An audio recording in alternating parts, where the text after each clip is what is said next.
வாழ்க்கையில நீங்க இந்த உலகத்துல இந்த காணொலியை பார்க்கக்கூடிய யாராக இருந்தாலும் சரி, உங்களுக்கு வாழ்வில் வெற்றி பெறுவதற்கு ஒரு எளிமையான உபாயம், ஒரு நோட் எடுத்துட்டு அப்பப்ப என் பிரச்சனை என்ன, எனக்கு என்ன தேவை, என் வாழ்க்கை லட்சியம் என்ன அப்படின்னு எழுதி எழுதி பாருங்க.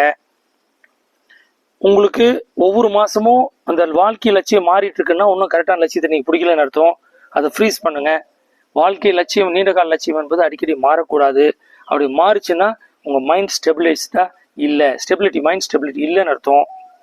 உங்களுடைய தேவைகளும் உங்களுடைய பிரச்சனைகளும் குறைந்து கொண்டிருந்தால் நீங்க வெற்றிகரமான வாழ்வை நோக்கி சென்று கொண்டிருக்கிறீர்கள் என்ற அர்த்தம்.